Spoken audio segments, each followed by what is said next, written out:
Bonjour à toutes et à tous, bienvenue dans cette nouvelle émission Spoilers, mini Spoilers. Vous vous souvenez, hein, ce format qu'on vous a concocté pour cette période de confinement qui semble toucher à sa fin. Pour l'heure, on a encore des petites recommandations à vous faire pour ce nouvel épisode. On va parler de séries, on va parler de livres, on va parler de plein de choses, notamment avec le bon Briac qui est là. Salut Briac. Salut. Tu vas bien déjà, est-ce que tu vas bien? Ça va très bien. Très bien. Tu vas nous parler de What We Do in the Shadows. Tout à fait. Qui est une série adaptée, si je ne dis pas de... Alors, je connais pas bien, mais je connais le film, pardon, dont il a adapté, film de Taika Waititi. Donc c'est une sorte de spin-off, hein, tout bêtement, c'est ça? C'est ça. Je ne vais pas trop en dire, tu nous l'expliqueras mieux que moi en fin d'émission. Et également, bien sûr, vous le savez, vous l'attendez, il est là également, évidemment. Il s'agit de Guillaume. Salut Guillaume. Salut. Tu vas bien? Ça va, écoute, tranquillement, effectivement, on attend la fin du confinement pour pouvoir aller boire des petites bières en terrasse. Oui, et retourner dans nos locaux de Canal B qui nous attendent, qui sont si proches et si loin à la fois, pour des émissions plus traditionnelles, on va dire. Mais on avait envie, voilà, comme je vous l'ai dit, de vous refaire un petit mini spoilers. Alors toi, Guillaume, pardon, tu vas nous parler d'une série audio. Ouais, tout à fait, j'ai voulu, pour ce Spoilers mini, m'aventurer un petit peu dans ce domaine-là, parce qu'il y a pas mal de choses, mine de rien, et notamment dans le milieu de la SF et du fantastique, donc je vais vous parler d'un des univers qui a été déployé dans ce secteur-là. Oui, avec c'est une série qui s'appelle L'Employé. C'est ça. Une série audio, française en plus, donc voilà, qui est plutôt... une qualité qu'on va trouver à cette recommandation, c'est toujours assez cool. Et les séries audio, je pense qu'on n'en a jamais parlé dans l'émission, des séries audio, si je dis pas de bêtises. Ben non, c'est vrai qu'on se concentre sur l'aspect audiovisuel de la série, mais la série se décline maintenant, et notamment avec l'avènement, on va dire, du podcast ces dernières années, la fiction audio devient de plus en plus qualitative, donc il y a des choses à écouter de ce côté-là. Tout à fait. Et avant ça, je vais vous parler pour ma part d'un auteur, et plus précisément d'un recueil de nouvelles qu'il a pu nous transmettre. Il s'agit de Richard Matheson. Je ne sais pas si les gars, vous avez déjà lu du Matheson. Oui. Je ne connaissais pas le nom de cet auteur, pour être très honnête avec toi, mais du coup, en préparant cette émission, j'ai vu que ses écrits étaient quand même adaptés à pas mal de reprises, et j'ai raccroché les wagons comme ça, ouais. Tout à fait, c'est un auteur qui a été très prolifique de son vivant, parce qu'il est décédé en 2013, et qui a été par la suite scénariste et tout ça, on y reviendra. Richard Matheson, donc, qui est connu, son roman le plus connu, c'est Je suis une légende, qui a été adapté je n'ai plus l'année, mais ça commence à dater un petit peu, Je suis une légende, qui est un film qui avait pas mal fait parler à l'époque, et qui est donc adapté, il y a pas trop m'étaler dessus, mais je crois qu'il y avait eu pas mal de modifications par rapport au roman de Matheson, notamment sa fin, et je n'ai pas lu celui-là. En revanche, j'ai lu son recueil de nouvelles, le tome 1, donc le livre est tout simplement intitulé Nouvelles.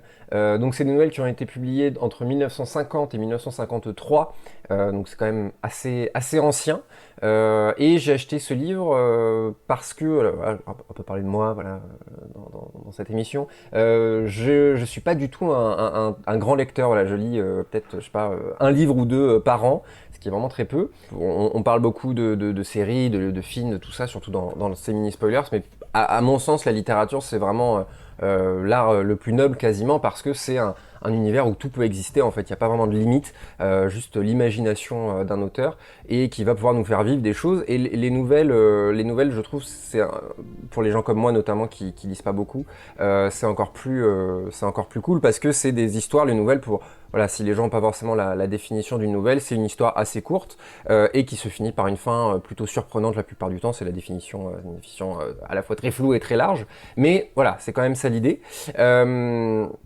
Et justement, pourquoi Matheson? Parce qu'un jour un pote m'a parlé de cet auteur que je connaissais un peu comme toi Guillaume, comme tu nous as dit tout à l'heure. Je connaissais très très peu. Je sais même pas si je savais que c'était lui qui avait fait Je suis une légende. Et il m'a raconté, mon pote, en quelques mots, une des histoires, une des nouvelles de Matheson que je vais à mon tour vous raconter brièvement, parce que peut-être que ça donnera à nos éditeurs et auditrices la même envie que moi de vous donner, de vous mettre aux nouvelles de Matheson. Donc c'est une nouvelle qui prend place dans c'est toujours dans un univers assez sombre, hein. C'est toujours un univers où on sent qu'il y a un petit élément un peu flou dans tout ça et on s'attend au fil du recueil à être de plus en plus surpris. Et du coup, cette histoire-là, c'est l'histoire d'une femme qui, toutes les nuits, reçoit des appels très étranges, espèce de voix à la fois incompréhensible et très très étrange. Du coup, elle contacte les gens qui s'occupent de ça, je sais pas comment on dit, elle contacte les gens parce que voilà, elle contacte son opérateur, quoi. Elle dit mais voilà, je comprends pas, j'ai toutes les nuits j'ai ces appels-là, c'est incompréhensible, j'arrive pas à comprendre. Et toutes les nuits, donc c'est de plus en plus des appels en plus incessants. Toutes les nuits. Et un jour, son opérateur la rappelle et lui dit bah écoutez madame, on comprend pas parce que normalement vous ne devriez même pas recevoir d'appel étant donné que votre ligne téléphonique, le câble de votre ligne téléphonique a été coupé et le câble est tombé dans un cimetière. Voilà, et la nouvelle ça tombe là-dessus, donc voilà, qu'est-ce que c'était que ces appels? Est-ce que c'est lié au cimetière dans lequel elle est tombée? Et voilà, moi je me suis dit, bah, ça a l'air bien ton truc là, qu'est-ce que c'est que cette histoire? C'est super flou, et moi ce qui m'a plu justement, et c'est pour ça qu'on fait spoilers, parce que c'est l'étrange en fait, et c'est vraiment un des chevaux de bataille de Matheson. Les fins de ces nouvelles vont être sans cesse surprenantes, mais c'est vraiment des choses qui vont vous faire réfléchir après la nouvelle. Voilà, c'est pas une histoire qui va se terminer, au contraire en fait, c'est quasiment au moment du twist final que la nouvelle va continuer à vivre dans votre tête. Et du coup, ce que j'ai découvert avec ce recueil, c'est justement la variété des nouvelles qu'on peut y trouver. Parce que là, c'est quelque chose qui touche voilà, au paranormal. Et là, je précise, je l'ai pas dit, mais la nouvelle que je viens de vous expliquer n'est pas dans le recueil dont je vous parle aujourd'hui.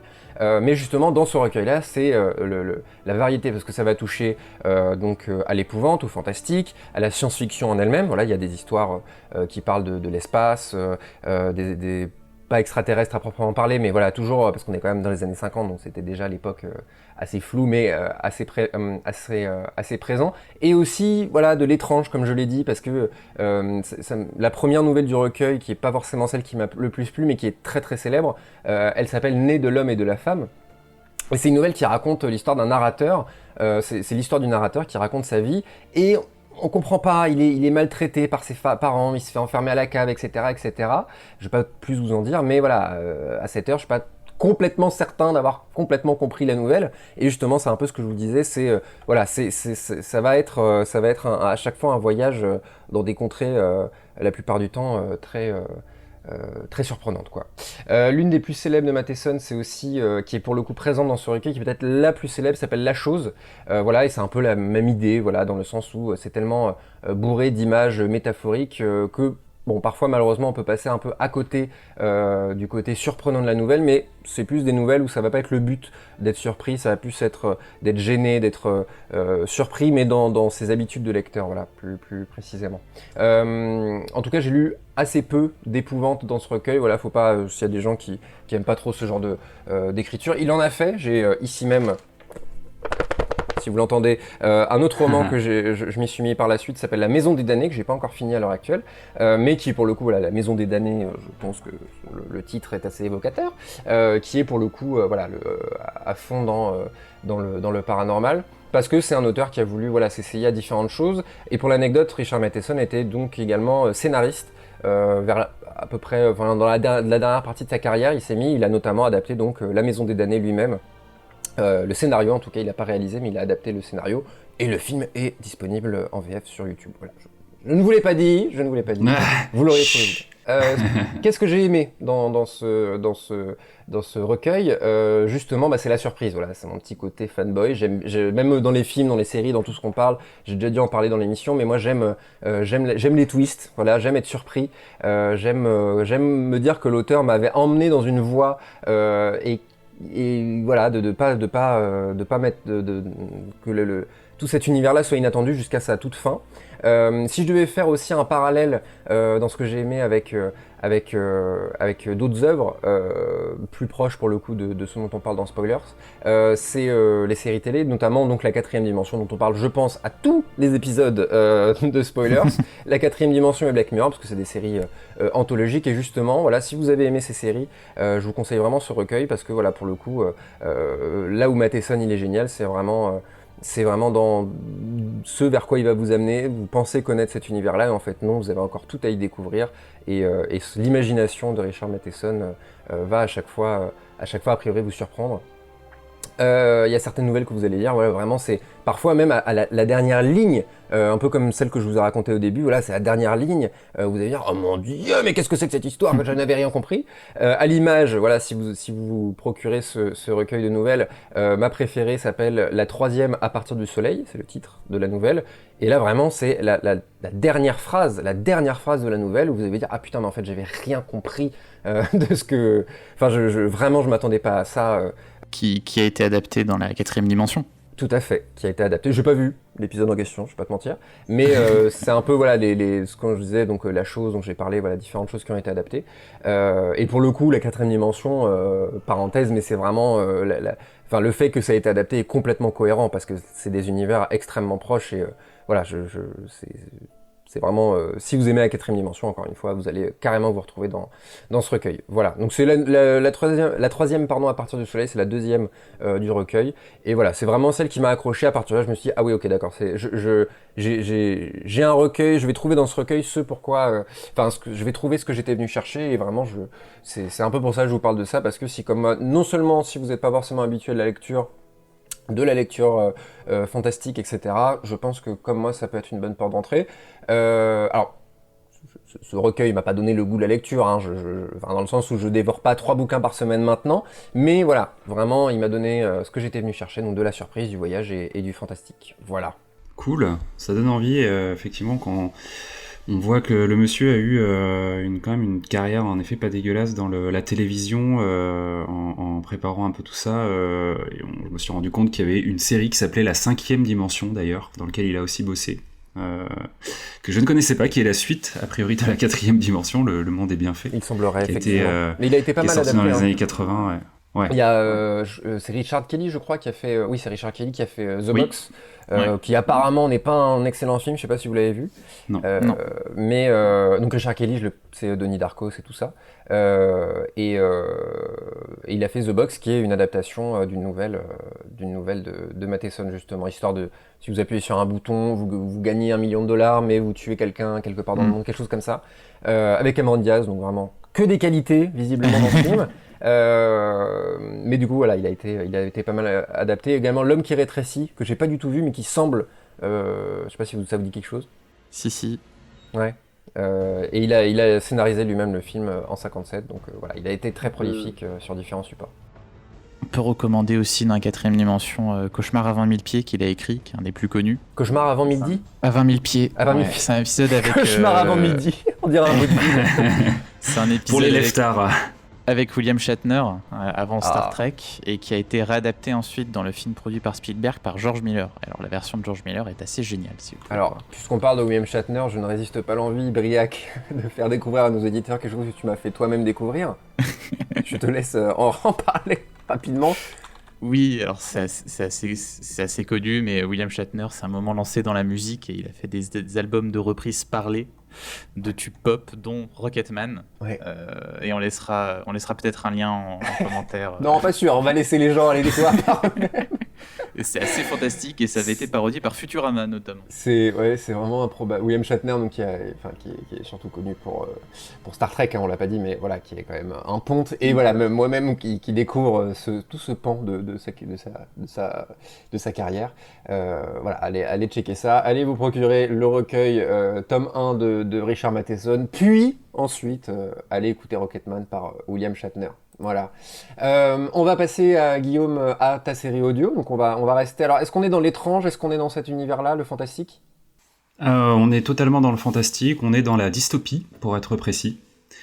Donc ce genre de récit futuriste dans lequel on prend un point de départ dans la société, puis on le fait aller vers quelque chose de relativement noir, obscur. Effectivement, je voulais vous parler d'une série audio parce que dans cette période de confinement, je sais pas vous, mais moi je suis énormément devant des écrans, mine de rien. Ouais. Je passe d'un ordinateur à mon téléphone, de mon téléphone à la télé, parce que bah voilà, faut bien s'occuper un petit peu. Et à un moment donné, j'ai eu, il y a quelques semaines, l'envie, le besoin de me dire merde, il faudrait que je sois moins devant l'écran. Alors, je lis à côté aussi, mais la réserve de livres, étant donné que c'est un peu compliqué de s'approvisionner en confinement, elle commençait à s'épuiser.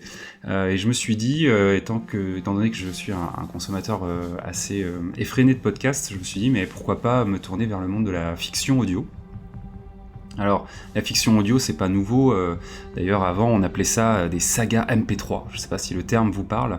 Dans le début des années 2000, où effectivement, ces audios, ces histoires audio se transmettaient via des fichiers sur des disquettes. Non, j'exagère un petit peu, mais voilà, on était vraiment sur les balbutiements d'Internet et tout ça, et de la grande diffusion, on va dire, de fichiers. On peut citer le donjon de Nullbuck ou les aventuriers du Survivor au début des années 2000 pour les plus connus. Mais c'est vrai que c'est souvent des univers fantasy et plutôt dans un cadre humoristique, on va dire. Clairement, Nullbuck ou les aventuriers du Survivor, on est dans la parodie, le pastiche, même s'il y a toute une histoire et une mythologie derrière. Et ces dernières années, avec la popularité du podcast, comme je le disais au début, il y a beaucoup de productions plus ambitieuses ou ambitieuses en tout cas qui ont commencé à éclore à droite à gauche jusqu'à arriver dans des sphères assez grand public, puisque même Cyprien, le youtubeur bien connu, a créé ces dernières années une fiction audio qui s'appelle l'épopée temporelle. Antoine Daniel aussi. Dans lequel il y a 2 saisons. Et en effet, du coup, Antoine Daniel, plus connu pour ses What the Cut, qui a avec Clyde Vanilla aussi s'y est collé avec succès. Succès d'estime en tout cas. Je pense que clairement c'est pas très connu, mais en tout cas quand tu écoutes la fiction audio qu'il a réalisée, elle est vraiment très qualitative, quoi. Mais là encore, j'étais dans un registre un peu humoristique et moi j'aime bien un petit peu varier les plaisirs, et puis j'avais envie de trouver quelque chose qui me racontait une histoire un peu plus premier degré, en tout cas un peu plus sérieuse, quoi. C'est ça qui nous amène à l'Employé. L'Employé, c'est quoi ? Donc l'Employé, c'est une série Spotify, comme Netflix, comme Amazon, comme tout un tas d'autres médias pourvoyeurs de contenu. Spotify a décidé de commencer à produire ses propres contenus, et notamment du coup cette fiction audio. Et c'est une fiction qui a été fiction audio française, qui a été réalisée par Victor Bonnefoy. Alors je ne sais pas si ce nom vous parle, mais peut-être. Exactement. Peut-être qu'on le connaît un peu plus sous le nom de In The Panda, qui est un youtubeur et vidéaste cinéma. D'ailleurs, je vous invite à aller voir son travail sur sa chaîne. Je trouve que ces derniers mois, il a été beaucoup dans le côté critique, face cam et tout ça, assez classique. Et ces derniers mois, il a vraiment un peu changé le visage de sa chaîne. Il produit des contenus plus longs, plus analytiques, avec une forme un peu plus travaillée, on va dire. Parce que clairement, c'est quelqu'un qui, à un moment donné, s'est dit « Mais en fait, moi, je fais ça pour faire de la fiction, et notamment du cinéma, c'est un peu son grand but. » Mais du coup, il a un peu commencé à vraiment creuser ce sillon d'auteur qu'il peut avoir. Et donc, il a créé, en partenariat avec Spotify, cette série audio. Le pitch, c'est quoi ? Donc, nous sommes dans une société dystopique, dans un futur indéterminé, mais qui semble être relativement proche de nous, je dirais peut-être 20-30 ans maximum dans le futur. Et on y suit l'employé, qui est interprété par Raphaël Personnaz, donc un acteur français assez connu, qui a eu beaucoup de rôles au cinéma, et qui est membre actif de l'administration de cet état totalitaire qui règne dans cette société dystopique. Alors l'employé, il a carte blanche pour mener des interrogatoires auprès des citoyens qui sont arrêtés pour divers délits, et son rôle, c'est d'estimer leur peine avant on va dire avant d'aller plus loin. Ça peut aller d'un séjour dans des camps de rééducation, entre guillemets, à la condamnation à mort. Donc il a quand même un statut un peu privilégié dans cette administration, et on nous fait bien comprendre au fil des épisodes que clairement il est un petit peu au-dessus de tout ça, et c'est presque une sorte de paladin, dans le sens où il a le code chevillé au corps, et qu'il est là pour le faire appliquer sans sourciller, quoi. Donc chaque épisode, c'est un huis clos, en fait, sous forme de tête-à-tête, sous forme d'interrogatoire, qui va mener l'employé petit à petit dans les diverses personnes qu'il rencontre. Chaque épisode est une personne qui a été arrêtée pour un délit en particulier.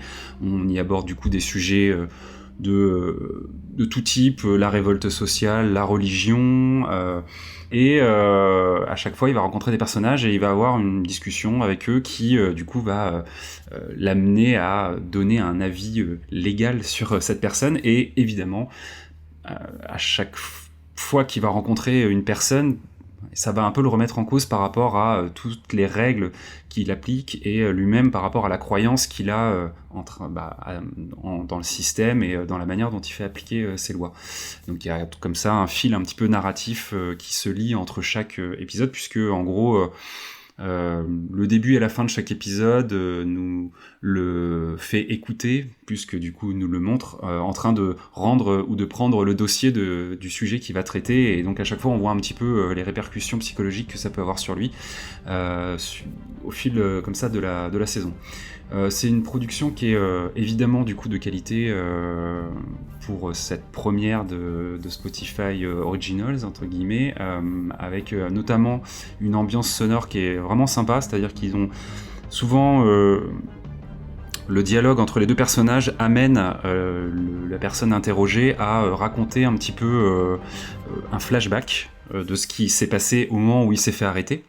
Et il y a tout un jeu sonore par rapport à ça, où en gros on passe un peu d'une ambiance d'une pièce qu'on imagine être une petite pièce sans fenêtre, un petit peu humide, où l'interrogatoire se passe, donc avec un son qui se répercute d'une manière particulière, à un son un peu plus clair s'il est en extérieur, ou voilà, il y a tout un jeu comme ça sonore qui est assez sympa, et aussi du coup tout un tas de bruitages, et aussi une musique qui d'ailleurs, pour l'anecdote, est composé par Norman Cooper, qui avait aussi réalisé l'habillage sonore de la série Calls, qu'on avait diffusé notamment du coup à Spoilers.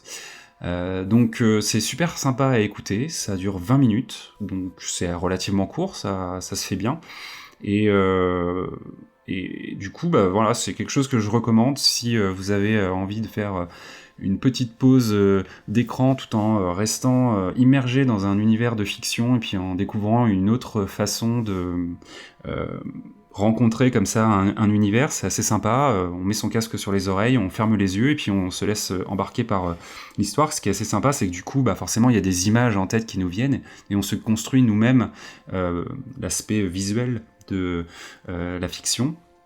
Et j'ai l'impression que c'est un truc qui est en train de se développer de plus en plus, notamment du côté des audio-livres. Il y a vraiment tout un marché là qui est en train d'éclore sur le fait d'écouter des livres lus par des acteurs ou lus par des personnalités, quoi. Donc c'est une autre manière d'aborder la fiction que je trouve intéressante, et le petit défaut que je pourrais peut-être y trouver, c'est que à l'inverse d'un podcast qu'on peut écouter en faisant autre chose. Classiquement, c'est vrai que souvent les gens écoutent des podcasts en réalisant des tâches ménagères, par exemple, ou en faisant de la cuisine ou autre. Là, comme il y a un peu une histoire à suivre et que il faut être un petit peu concentré et impliqué dans l'écoute, c'est vraiment un moment qu'il faut garder un peu privilégié pour suivre l'histoire, quoi. C'est difficile de faire autre chose en parallèle de ça, parce qu'on va louper des passages et on va devoir retourner un petit peu en arrière pour se dire merde, j'ai oublié qu'est-ce qu'il vient de se dire là, quoi. Donc voilà, mais les acteurs sont impliqués, ils sont vraiment sympas.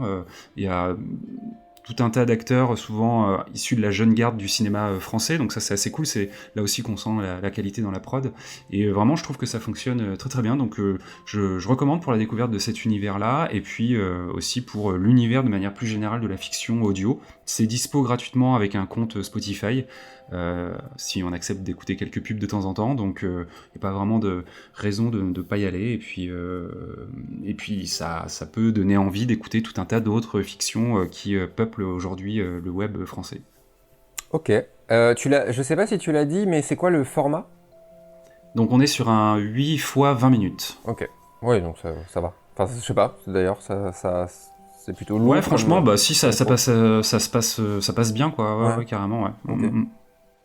n'y a pas de deuxième saison de prévue pour l'instant. Je pense que le succès n'a pas été particulièrement au rendez-vous parce que mine de rien, c'est quand même un marché assez confidentiel encore, même si il y a eu une couverture médiatique, ou en tout cas un affichage en ville, quoi, à Paris principalement bien sûr, mais assez conséquent, mais il n'y a pas eu particulièrement de retour positif, ou en tout cas il n'y a pas eu une grosse hype de ça, donc je suis pas sûr qu'il y ait de suite à ça, mais c'est un peu le lot de la production audio aujourd'hui, c'est qu'elle est tellement riche que forcément se dégager du lot c'est compliqué, quoi. Ouais, c'est vrai. Ce serait intéressant de faire un espèce de hors-série sur les séries audio, un truc comme ça, tu vois. Je sais pas.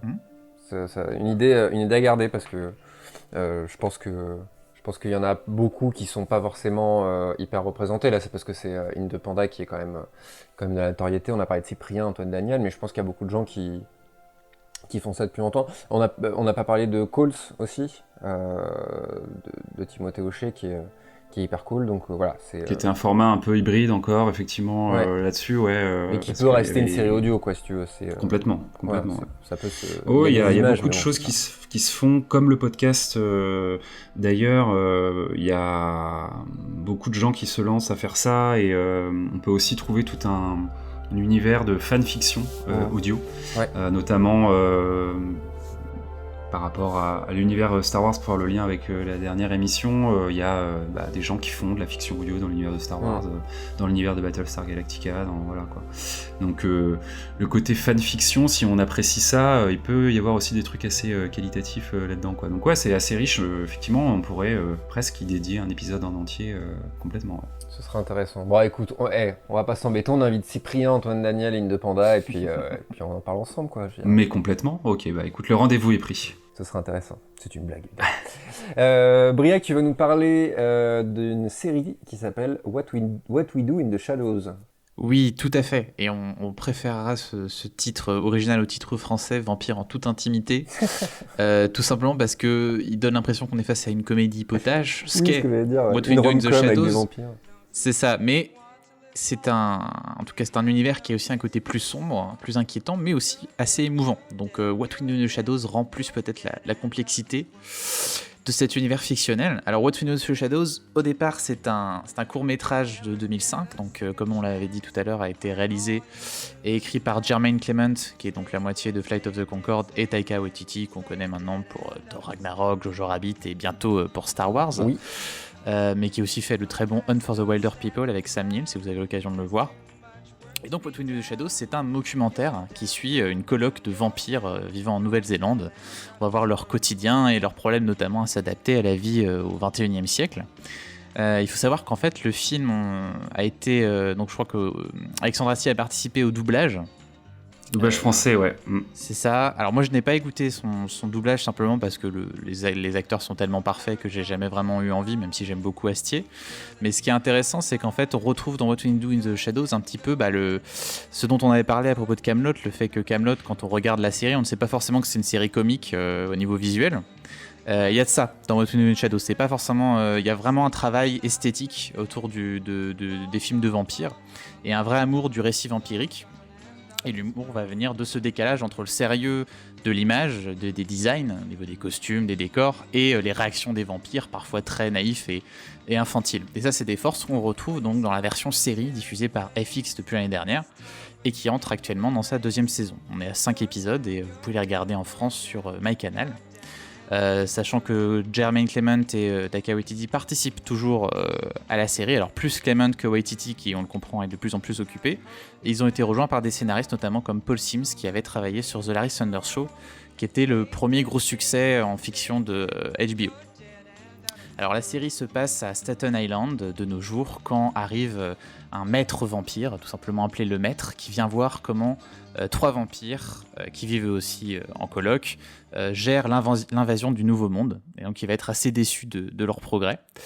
Et alors comme je trouve que souvent dans le genre comique, la surprise est très importante dans l'humour, je vais pas trop dévoiler l'intrigue, mais ce que je vais faire, c'est que je vais vous présenter les personnages pour que vous puissiez voir un petit peu le potentiel comique qu'a la série. Alors parmi les vampires qui sont donc nos héros, on a d'abord Nandor, The Relentless, l'implacable, qui a 757 ans, qui était le tyran sanguinaire d'un pays depuis dissous, s'appelait El Colnadar, et qui, quand on le découvre, est en fait une vraie diva. Notamment dans le pilote, on découvre son amour pour les paillettes, qu'il met partout un peu dans la maison, qu'il aime bien mettre sur ses joues aussi. Et on apprendra qu'il était fan de l'équipe de basketball olympique des États-Unis en 92, et c'est pour ça qu'il a voulu devenir citoyen américain. Mais après, il y a la Macarena qui est arrivée, donc il n'avait plus le temps pour ça. Il a dû se consacrer à la Macarena. Nandor est assisté par Guillermo, qui est donc son familier. Guillermo, c'est un petit mec enveloppé latino et qui est clairement, je pense, un hommage à un certain réalisateur et qui a voulu devenir vampire après avoir vu Antonio Banderas dans Entretien avec un vampire, donc ce qui l'a inspiré. Et c'est pour ça il sert Nandor qui doit le transformer en vampire. Sauf que ça fait 10 ans qu'il doit le faire et qu'en fait Nandor se sert de Guillermo pour faire toutes ses basses besognes sans aucune gratitude envers lui. À côté, on a Nadja, qui est une vampire des Carpates, qui est peut-être la plus intelligente du groupe de vampires qu'on suit, qui a une relation secrète avec un amant humain qui s'appelle Jeff, mais dont elle se souvient jamais du nom, donc elle l'appelle Jesk, qui est la réincarnation de son amant Grégor, qui est quelqu'un qu'elle a retrouvé à travers les siècles et qui finit toujours par mourir dans des circonstances assez horribles et assez mystérieuses.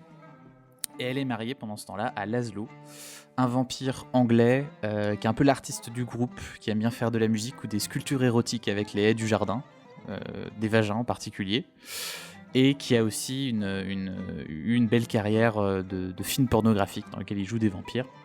Mais le plus phénoménal, c'est Colin Robinson, qui est un vampire énergétique qui vit avec le trio, et qui en fait paye le loyer parce que lui il peut travailler, parce qu'en fait les vampires énergétiques qui sont comme Blade sont des daywalkers, ils peuvent sortir dans la journée, et en fait lui il se nourrit non pas de sang mais de l'énergie des gens en les énervant ou en les ennuyant. Donc il travaille dans son bureau et il va venir te parler de genre comment il faut régler sa télévision, alors faut mettre le motion smoothing sur le sport mais pas pour les films et les séries, la meilleure assurance automobile, il te parle de sa newsletter, etc. Il taille son crayon au taille-crayon électrique au milieu du bureau. Donc voilà, donc celui-là est vraiment un des meilleurs personnages de la série, ça je vous le laisserai découvrir. Et dans cette série, on n'est pas face à des vampires qui sont gentils, hein, ils sont violents, parfois ils sont vraiment effrayants, et ils sont horribles, mais ils arrivent à être attachants, et ça c'est en grande partie grâce aux interprètes. On a un cast qui est vraiment absolument excellent de bout en bout, et ils sont tous parfaits, ils sont tous vraiment chopé le ton dès le début, ce qui n'est pas toujours évident dans les séries comiques, hein. Parfois il y a des très bonnes séries, quand on regarde le début, ça met un petit peu de temps à se lancer entre les comédiens, et là dès le début ils sont tous en très grande forme. Et on a aussi du beau monde, alors il y a des caméos assez fous que je vais pas révéler parce que vraiment la surprise est bien, mais je peux vous dire déjà que dans le premier épisode, le maître dont je vous parlais est joué par Doug Jones, qui est ce fameux acteur qui joue sous maquillage, donc qui est le Pan dans le labyrinthe de Pan, Ape Sapiens dans Hellboy, le River God dans La forme de l'eau, et qui là on retrouve dans un rôle vraiment tout à fait dans son style. Et la force de la série, c'est la force des séries en général, c'est d'avoir pu vraiment développer les personnages, mais aussi de faire du world building, comme on dit. Et on va découvrir le fonctionnement des communautés vampiriques et aussi leur rapport avec d'autres êtres surnaturels. Et on voit qu'il y a un vrai amour du genre qui est connu sur le bout des doigts par les scénaristes et les réalisateurs. Mais et à l'exception d'un ou deux passages, on n'est pas forcément dans un humour parodique ou référentiel. Ça aurait pu rapidement s'essouffler. Mais ils s'appuient plutôt sur ces références pour développer leur univers. Et d'ailleurs, il y a une très jolie photographie, et ce qui est intéressant, c'est que le concept du documentaire n'est jamais oublié, parce que parfois on a des séries qui jouent sur ça, et qui après, finalement, oublient qu'elles sont censées être un faux documentaire. Là, c'est pas le cas, et on a souvent des références au fait que les personnages sont en train d'être filmés, et même par exemple dans des scènes d'action, où d'un coup le Perchman se rend compte qu'il va se faire bouffer, et on le voit détaler dans les escaliers, etc. Alors les premiers épisodes sont déjà très drôles, mais il faut patienter un tout petit peu, je trouve, pour que la relation entre les personnages devienne peut-être un peu plus creusée et que la série se lance vraiment dans la saison 1, avec notamment la mise en place en fond d'intrigues un peu plus feuilletonnantes.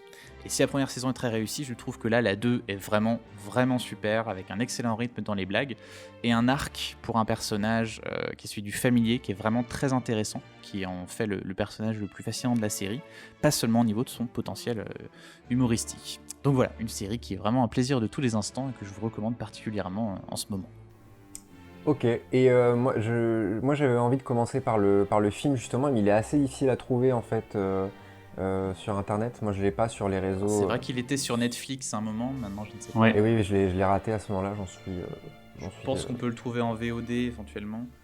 Ouais, enfin faut l'acheter, et même même par d'autres moyens. wink wink, il est même pas trouvable comme ça. Donc faudrait que... Ça reste une comédie un peu confidentielle, je pense. Ouais, j'ai l'impression, c'est dommage, parce que même le film a très Ça a bonne une presse. Donc, petite réputation culte, quoi. Ouais, c'est ça. Voilà. Il se trouve en VOD facilement. Ouais. Du coup, moi je l'ai vu, j'ai vu le film en VF et je le conseille parce que, comme tu disais, il y a donc notamment la voix d'Alexandre Astier, qui est en fait assez méconnaissable. Je saurais même pas dire quel personnage il joue, même je pense qu'on peut le reconnaître si on est un peu attentif, quoi. Mais a priori, le trio de vampires est joué par Alexandre Astier, Fred Testo et Bruno Salomon. Mais en fait, ce qui est l'intérêt principal de cette version française, c'est qu'elle a été intégralement réécrite par deux personnes en fait qui sont Nicolas et Bruno, là comme dit comme ça va parler à personne, mais qui sont derrière les messages à caractère informatif. Je sais pas si vous connaissez cette série de Canal, et en fait ils ont vraiment fait un travail pour le coup d'adaptation des blagues qui est assez poussé, puisque alors on peut juger ça comme une trahison vis-à-vis de l'œuvre originale et de la version originale du film, mais du coup ils ont été assez loin et ils ont notamment rappelé un peu des choses de leur univers à eux dans le film, notamment par rapport au familier qui là aussi dans le film joue un rôle assez marrant, et je trouve que ça fonctionne vraiment bien, quoi. Donc pour la curiosité, on va dire, de comment ils ont adapté ce truc-là avec vraiment un travail particulier, ça peut valoir le coup, quoi. ouais, moi je trouve ça intéressant en fait. Ça me fait penser aussi à Wayne's World, qui avait été réécrit, traduit, on va dire, par Les Nuls, quand c'était sorti. Ouais. Et je pense que ça fait presque deux films en fait, quelque part, tu vois. Il y a un scénario des Nuls et un scénario de Mike Myers, je sais pas si c'est lui qui l'a écrit, mais voilà. Et là, en l'occurrence, pour moi, c'est un peu la même chose. Donc franchement, j'ai presque envie de dire que c'est un plus, quoi, parce que ça veut dire qu'il y a eu un vrai taf de fait sur la traduction, et voilà, si ça joue sur... disons que voilà, là où d'habitude on a tendance à décrier un peu les versions françaises, là il y a un vrai travail derrière, quoi. J'avais une question, Briac, sauf si tu l'as dit au départ, mais est-ce qu'il y a un lien justement entre le film et la série, ou... Il y a un lien, c'est le même univers, et si vous avez vu le film, vous aurez des petites surprises, mais je veux pas trop en dévoiler. Oulala. Ok, d'accord, ça marche. Très bien. Écoute, merci Briac pour cette présentation. Merci aussi à toi Guillaume pour ta série audio. Je trouve que c'est un beau programme qu'on a eu dans cet épisode.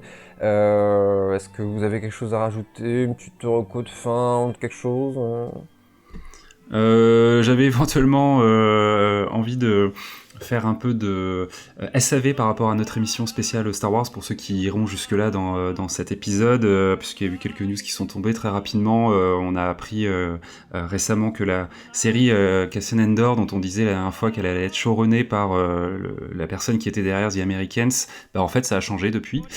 C'est du coup Tony Gilroy qui reprend le flambeau, qui était déjà venu à la rescousse du film Rogue One à l'époque, et qui, bon, là, du coup, c'est rassurant parce que il va reprendre en main un univers qu'il avait déjà bien restructuré, on va dire, à l'époque du film, donc c'est plutôt intéressant. Et aussi de dire que sur Disney+, on se posait un petit peu la question la dernière fois, on retrouve, au-delà d'Avatar, quand même tous les films issus de la franchise X-Men, et aussi ceux issus de la franchise Fantastic Four. Alors bon, pour le coup là c'est un petit peu plus oubliable, mais en fait ce que je trouve assez marrant, c'est que Disney+ aujourd'hui est la seule plateforme où quelque part on a la première pierre d'un univers Marvel consolidé, avec toutes les franchises qui se baladent à droite à gauche, ou presque. Oui. Donc c'est assez marrant. Après les premiers X-Men, autant les Fantastic Four étaient plutôt moyens déjà à l'époque, autant les premiers X-Men ils ont vraiment pris un coup de pelle. Je sais pas si vous les avez revus, le premier X-Men qui date de 2000 je crois, il y a donc 20 ans, on les sent les 20 ans, hein. On pique un peu. Je crois qu'effectivement le 2 reste encore un plutôt bon film, mais derrière c'est pas une franchise qui a eu beaucoup de...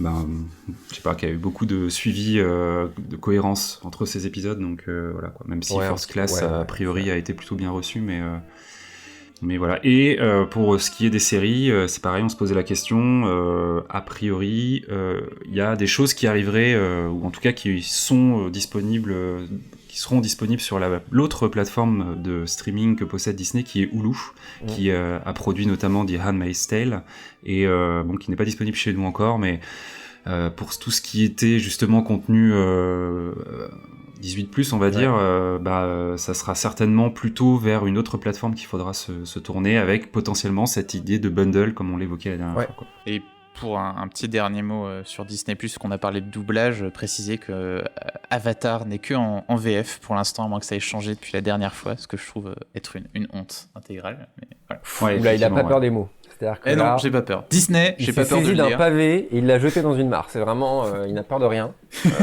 Très bien. Et pour finir sur la VF, j'ai revu Mille et une pattes sur Disney+.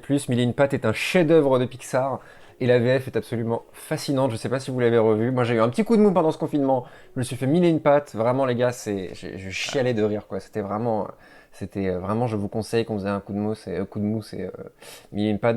C'est pas forcément le Pixar dont on parle le plus, mais vraiment, il est génial, quoi. Voilà. C'était mon petit mot de la fin. C'est noté. N'hésitez pas. Voilà, merci les gars, on se retrouve très vite pour une nouvelle émission sur Canal B ou en mode mini spoilers. Portez-vous bien et puis à très vite. Yes. Salut. Salut. Salut.